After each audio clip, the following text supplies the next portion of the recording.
ओम शांति। राजयोगी जीवन की आधारशिला ब्रह्मा भोजन, इस बुक से हम सभी सुन रहे हैं। आज हम सभी सुनेंगे आदरणीय राजयोगिनी ब्रह्मा कुमारी दिव्या दीदी, बोरीवली, मुंबई, और राजयोगिनी ब्रह्मा कुमारी शांता दीदी, अजमेर, राजस्थान। आदरणीय दिव्या दीदी ने कहा कि ब्रह्मा भोजन बनाते समय मोबाइल से दूर रहे। ब्रह्मा भोजन बनाते समय मोबाइल से दूर रहे। दीदी जी से प्रश्न पूछा है, दीदी भोजन बनाते समय मोबाइल पास हो, कॉल कर ले तो क्या हर्जा है? दीदी जी का आंसर, मोबाइल को गैस से दूर रखना है। मोबाइल के गैस के नज़दीक होने से नुकसान पहुंचता है। वैसे तो मोबाइल की ज़रूरत किचन में है ही नहीं। बुद्धि योग उसमें जाएगा तो खाना बनाने का जो कार्य है वह परफेक्ट एक्यूरेट कर नहीं पाएंगे। इसीलिए ऐसी चीज़ों को साथ में लेकर के भोजन नहीं बनाना है।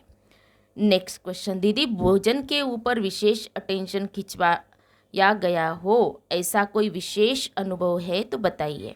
दीदी जी का आंसर, बचपन में भक्ति में एक व्रत हमें दिलवाया गया था कि आपको लक्ष्मी नारायण बोलना है और फिर सामने वाला भी लक्ष्मी नारायण बोलेगा, तभी मुंह में कुछ डालना है। ऐसा किए बिना हमें मुंह में कुछ भी नहीं डालना है।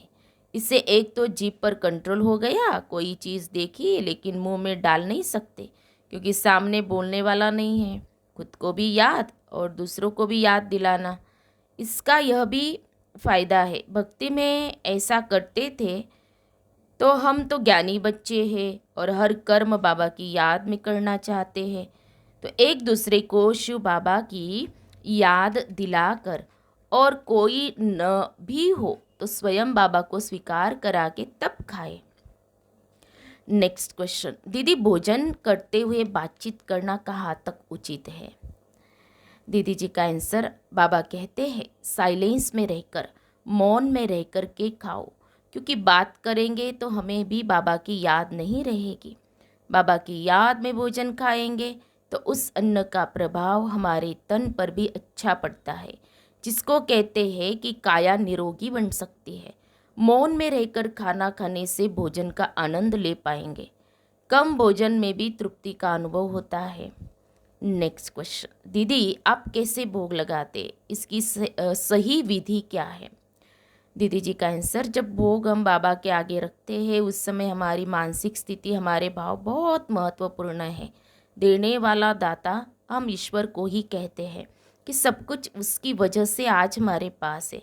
पहले उनका रिस्पेक्ट रखना जरूरी है। हमारे मन में वह संकल्प हो, उनका आह्वान करें, उनको ये चीज़ें स्वीकार कराए, उनको हम खिलाए और उसके बाद भोग सबको स्वीकार कराए। लास्ट क्वेश्चन, दीदी बाबा का भोग खाने के बाद किसी में कुछ परिवर्तन हुआ हो, ऐसा कोई अनुभव है तो सुनाइए। दीदी जी का आंसर, कईयों को महसूस होता है कि बाबा के घर का मैंने जल पिया, मैंने भोग खाया तो मेरी बीमारी ठीक हुई या मेरी सोच में बदलाव आया।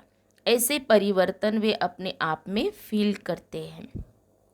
फिर आदरणीय राजयोगिनी ब्रह्मा कुमारी शांता दीदी जी ने कहा, लाइट माइट स्थिति में ब्रह्मा भोजन का भोग लगाए।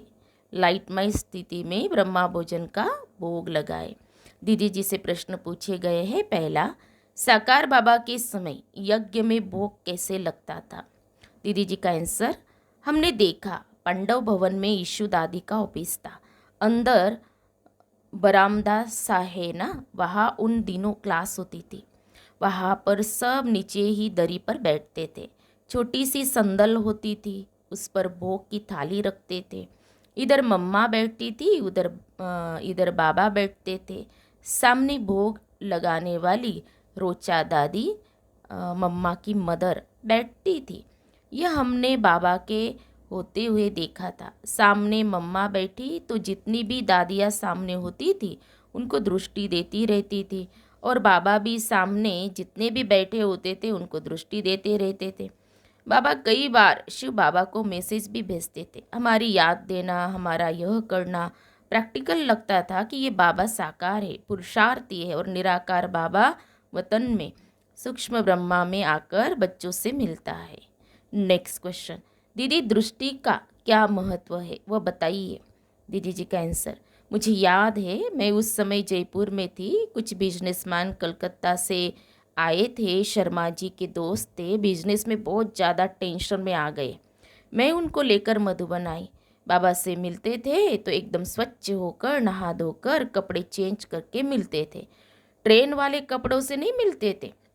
हम सब नीचे से ही वेटिंग रूम में नहा धोकर आते थे। जैसे ही हम लोग आए, बाबा इंतज़ार कर रहे थे कि बच्चों की बड़ी पार्टी आने वाली है। गद्दी पर बाबा बैठे हुए थे। बाबा ने कहा, आओ बच्ची, सबको अपने सामने आसपास बैठा लिया। हम लोग 5-6 थे। 10-12 मिनट हमें दृष्टि दी। उस समय शिव बाबा साकार बाबा के तन में आया हुआ था। दृष्टि दी और 2 शब्द बाबा बोले, बच्चे अभी नाश्ता करो फिर बाबा मिलेगा। टोली भी साथ में दी और छुट्टी भी दी। बाहर निकलते ही भाई लोग कहते हैं, दीदी ऐसा लगता है जैसे कि हमारा सारा टेंशन ही किसी ने खींच लिया हो। बाबा ने ऐसी दृष्टि दी, जब दृष्टि से मनुष्यों का तनाव समाप्त हो सकता है तो भोजन की अशुद्धि भी समाप्त हो सकती है।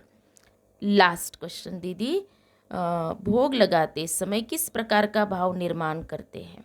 दीदी जी का आंसर, भोग लगाते समय हम यह ही भूल जाते हैं कि मैं शांता हूँ, यही याद रहता है कि मैं आत्मा हूँ, परम धाम की रहने वाली हूँ, मैं बिल्कुल लाइट और माइट स्वरूप आत्मा हूँ।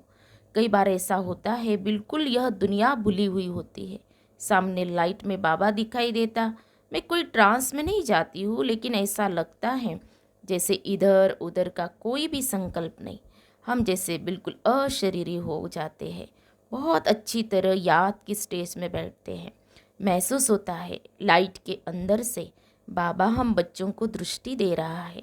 कई बार बाबा से कुछ पूछना होता है तो उसका उत्तर भी मिल जाता है। अच्छा, ओम शांति।